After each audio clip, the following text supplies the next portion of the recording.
Welcome back to another episode of Iniquitous News. I am your host, Lawrence Johnson. Happy Wednesday, people. The Battle of LA continues. Trump versus California. Really, Trump versus Newsom and Trump versus Bass. And obviously, Hegseth doing his bullshit as well. But let's take us through the events that have happened recently.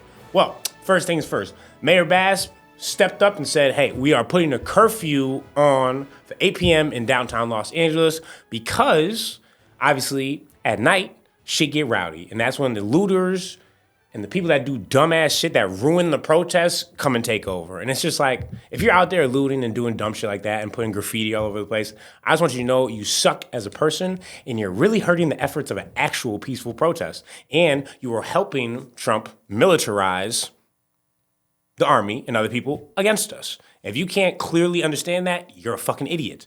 And to take it a step further, if you burn a cop car, let's per se, down to the ground, do you think the government pays for it? No. Well, they do, but we pay for it. People pay for it. Taxes. That's how we fund them in the first place. So, just even if you're at a protest and you see somebody about to do some dumb shit, try to use the crowd mentality to stop that dumb shit from happening. Now, drama started to break out because, as we know, he sent in the Marines.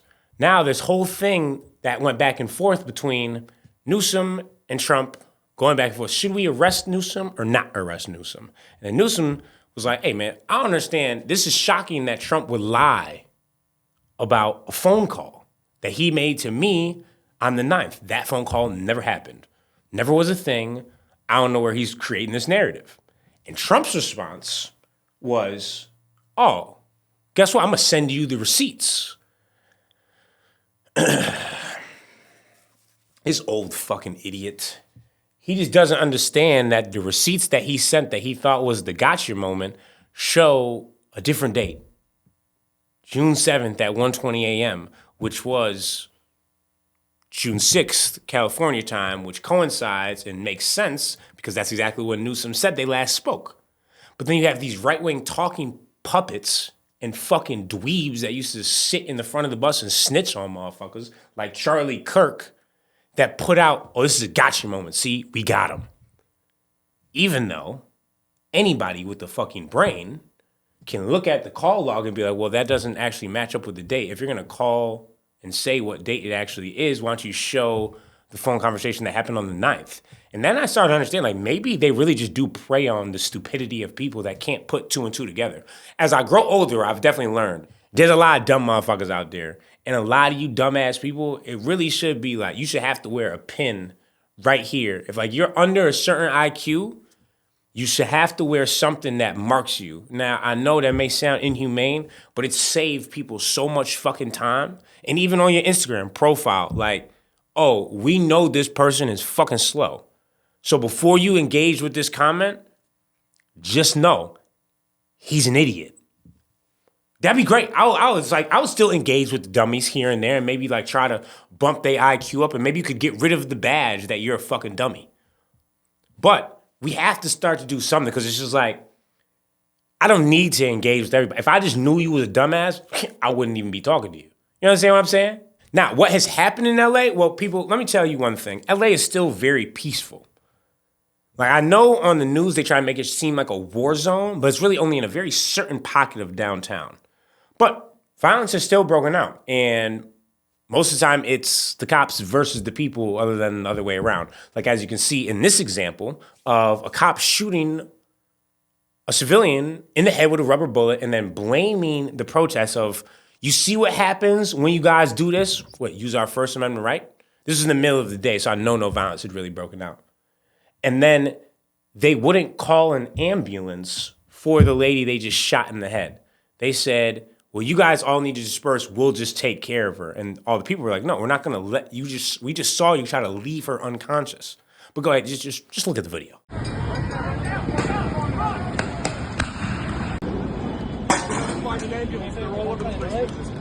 You can't call an ambulance? There's no ambulance to be had. Right this there. chaos you guys created. Right This is there. what happened. There's an ambulance. Emergency response. You shot her in the head. Bro. You can't. and they want to leave her here. Hey, be a good citizen and take her to Yo, you should. Don't you supposed to here to protect and serve? Aren't you here to protect and serve? Aren't you here to protect and serve? You fucking did that, so You're you gonna fucking take care of it. You What aren't. the fuck is wrong with you? What's The fucking? longer you stay here, the longer it's going to take for ambulance to get here. No, that's such a lie. Get a damn ambulance here. Ambulance. No, you shot her in the head with Okay, a rubber we'll bullet. back off. No, we're trying to get you to just make a fucking phone call. Open your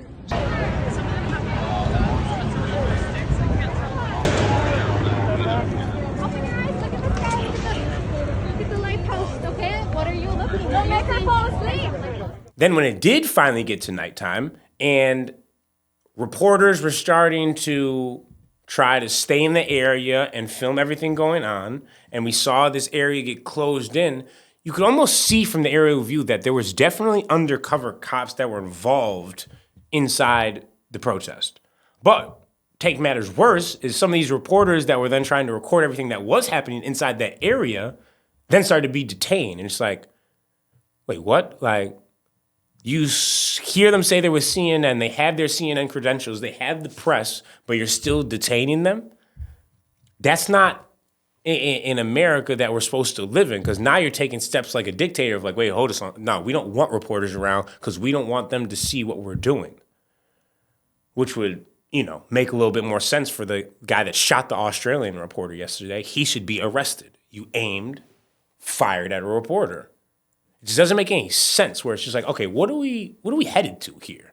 And every day I feel like it has to be more of a dictatorship because, this Saturday, Trump's having his parade, military parade, which I guess it coincides with the 250th birthday of the Army, but it's really just his birthday party. That's what he's been trying to say. And then he said something very specific and interesting, which was, if there's any protests, it will be met with heavy force. So I'm going to throw a parade for myself and my army that I feel like are my minions and I command. And if anybody steps out of line, you will be met with heavy force or exercises their First Amendment right. He didn't say anything about riot. He didn't say anything about being violent. He just said, if you show up in opposition of what I have going on, you will be met with force. Isn't that dictatorship and inhumane vibes to you? I don't know. It is to me. I know that. And it makes me question a lot of shit of like, wait, whoa. So now we can't even protest when he wants to throw his own little party and just want to say and put this out there. This is going to cost us hundreds of millions of dollars. We're bringing in tanks, bringing in a whole bunch of stuff just to drive it down the street of Washington, D.C. Why? Strictly for vibes. This is some Kim Jong-un type shit. You know what I mean? But it's like, well, it's Trump, so who cares? I'm wondering if are the people that you're keeping in LA for 60 days, are they not invited? Because that's also our tax dollars. 134 million so far, by the way. And Hegseth was like, no, we're keeping our Marines and our National Guard deployed in LA for 60 days to let people know we're not going to deal with this. And it's just like, deal with what? People exercising their First Amendment right?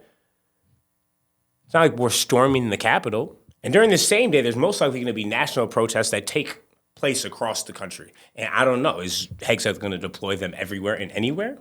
Who knows? But moving right along, what's Trump's thoughts on Greta Thunberg and her getting kidnapped by Israel? Well, he's funny, so listen to what he got to say. Well, she's a strange person. She's a young, angry person. I don't know if it's real anger. It's hard to believe, actually, but I saw what happened. She's certainly different. Anger management. I think she has to go to an anger management class. Do you That's think she was primary recommendation for Was her. she kidnapped by Israel, as she says? Was she kidnapped? I find it. I think Israel has enough problems without kidnapping Greta Thunberg. Like last night, bro is hilarious, but he do sound fed up. Like he's just mad and talking about, I think Israel has bigger problems. Well, if they had bigger problems, why would they send 3 boats out into the middle of the ocean to then take all the people that were on the boat to go deliver aid to the Gaza Strip and then deport them and then seize all of the aid that they were bringing? And that's what kills me is like everybody was so mad at Greta. So mad at her. What are you sticking up for them? If you want to stick up for them, go there. And then she was like, all right, I'm going. And then her boat got intercepted. And then she got brought to Israel, and everybody had to sign deportation papers and leave the country immediately and couldn't deliver the aid, proving the point that they are starving people. At least I thought that was very obvious, but I guess, some people don't have a logical brain. It doesn't always, connect, fire on all ends, if you will. But then it's like, even listening to former IDF soldiers, you can hear that they were almost brainwashed into doing what they're doing currently and thinking they were right. And when you hear that, it's very similar almost to what it sounded like for some of our older American soldiers that came back from Afghanistan and Iraq and whatnot. I mean, listen to this former IDF sniper and what he had to say. Me and my team were snipers, and because of that we did lots of snipers ambush from inside Palestinian home. It's a protocol that is called straw widow. But basically it means to take a private Palestinian house and turn it into a military post. The first time that we did it was in the refugee camp in Jenin in 2006. We trained and we were full with adrenaline and energy and everything. And after we broke down the door and raided the house, so I entered into the first room and I grabbed the person in his bed because that's the tactic and you need to throw them to another room. But when I lifted from his bed, I realized it was an 11-year-old kid. And I had camouflage on my face, and it was at gunpoint. So he looked at me with his eyes and was so afraid. And I threw him with the rest of the family to another room. And when we put our sniping rifle and started scanning the city and adrenaline came down, I told myself, what the hell am I doing? Is this security? I'm securing my family in Tel Aviv? No, I just ruined this Palestinian family's life. I don't know what will happen with them afterwards. But then quickly I said, no, you don't understand something. There is a bigger picture, something like that. But I did that 2 or 3 times a week till I finished my army service. I invaded into hundreds of homes. I dragged, I don't know how many people from their beds. But then when I thought about it, I understood the occupation is not for security, it's for control. Right? We want to control Palestinians because we want to build settlements, because we want to take their land. Right? It's crazy, to think that you're being told to go into an innocent person's house and then clear everybody out, even the women and the children, and treat them like criminals. And of course, overall, if you're telling your army to do that, you have to brainwash them into thinking that all these people are bad, or else they're going to go fucking insane. But it's very eye-opening hearing someone that comes full circle and finds like, oh yeah, man, I was doing the wrong shit for a long time, and I finally realized that. And at least now I can speak my truth. It's like, oh man, that's a sign of a good person, which is really, you need to focus that, oh, there are some terrible Zionist people, but clearly there's some good Jewish people that are out there. So that's why I'm against all the anti-Semitism. Anti-Zionism, hell yes. I'm with all that. But the thing is, we're supposedly giving humanitarian aid now. But I feel like not enough people have seen what these humanitarian aid stations look like. I mean, just take a look at this shit.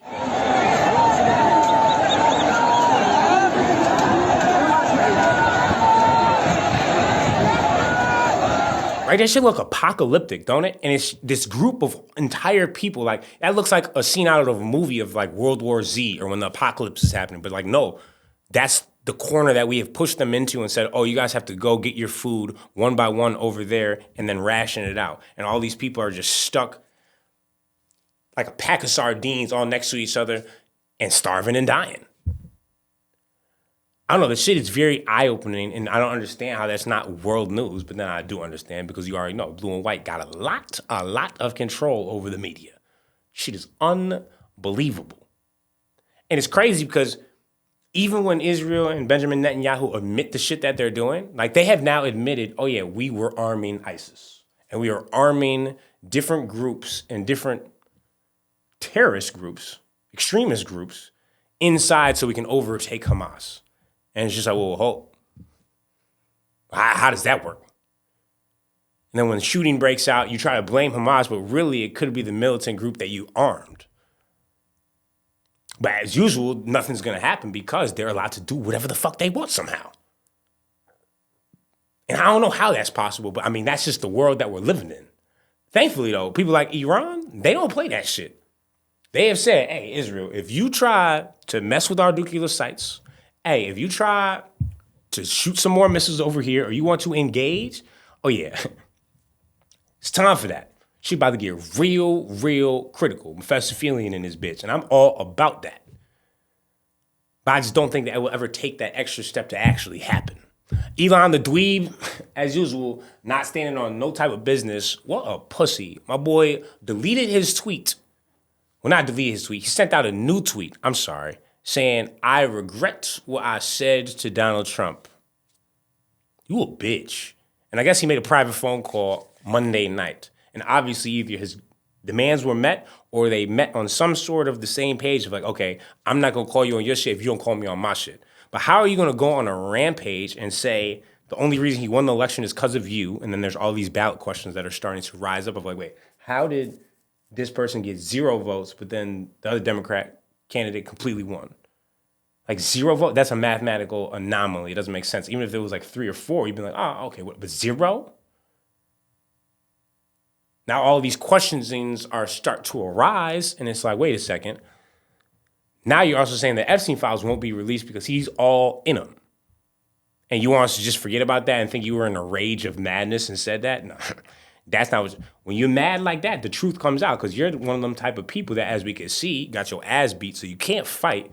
And we know if you feel like you've been done wrong, you get emotional and you start going on your rants. But one thing you don't do is really lie. Now, you may over-exaggerate about the fraud and spending you were going to cut, but you don't just outright be like, oh, yeah, I'm just going to drop an Epstein bomb just for vibes. I'm going to let people know I'm the reason that we won an election, just to, boost my own ego. It's like, wait a second, hold on. That motherfucker just admitted something. Ain't no take-backs. It's the internet. That shit lives forever. You can delete them tweets. There's been hundreds and thousands, probably millions of screenshots of what the fuck you said. And we're going to need a full-fledged investigation ASAP, son.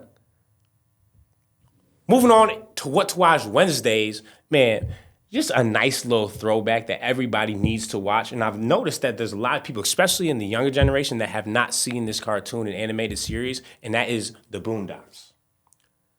See, this is pure greatness. At a written level, at a character level, at a voiceover level. I mean, this shit is a 10 out of 10. And obviously, there's probably going to be a lot of my fans, a lot of people that watch this that have seen this shit. But if you haven't, it may be older, but you could watch that shit right now, and it's like it came out yesterday. Because all the shit they talk about is damn near still current. Documentary that I recently turned into is Turning Point Vietnam War. And that's a new, Netflix documentary, and honestly, this shit is elite because you have all these older individuals either from Vietnam that were there, and they kind of tell you how the war started and when it turned and who was the cause of the overthrow and how all these Buddhists were murdered because the different leader had a different religious standpoint and it wasn't even a war. And then you hear our troops, a lot of them are just like, wait, why the fuck were we over there in the first place? Didn't make no sense. And it's so crazy to me that almost all these war documentaries, other than like World War I and World War II, but like most of like the Vietnam War, war in Afghanistan, even the war of the Middle East of all 25 plus years we were just back, it's not really a good reason to be there. And a lot of times that we're over there, we're doing a lot of inhumane, terrible, terrible shit. And then people have to live with it. But the whole entire time, our media is spinning this narrative like we're supposed to be there and that we're winning and killing shit. When in reality, it's like, wait, shit not going that good. It's not going good at all, especially in Vietnam. We was getting cooked. And then the people that we were killing was very, very fucking inhumane. And you have to wonder, it's like, okay, if they were doing that back then, you don't think they doing it now? You don't think they figured out, oh, if we have enough body counts on social media, if we push enough people on this right side, right puppet narrative, we gonna be okay? Come on, son, y'all wasn't born yesterday. They ain't new to this, they true to this. They know what the fuck they are doing. Move on to another one of these TV shows. I feel like I just haven't told you guys about it, but you should definitely watch it if you haven't already watched it. Apple TV, you know them motherfuckers don't miss. Presumed Innocent. So Jake Gyllenhaal. And let me tell you, unbelievable shit. I mean, just great acting and writing overall. And it's one of them stories where you just really lock the fuck in. It's not, not one of those big commitments, multiple seasons of shit. It's just like, oh, if you need a good watch, good acting, good writing, late night, chilling with your shorty or some shit like that, boom, I got you a winner right there. Appreciate y'all tuning in to another episode of Iniquitous News. Don't forget to hate and subscribe. Keep on spreading that negativity. I'm going to see y'all on Friday, as always, and y'all have a good rest of y'all day, night, whatever the fuck it is. You know what I'm saying? I appreciate y'all tuning in, as always. I'm going to see y'all then. I'm out. You've just tuned in to another edition of Iniquitous News Network with Lawrence Johnson. Don't forget to hate and subscribe.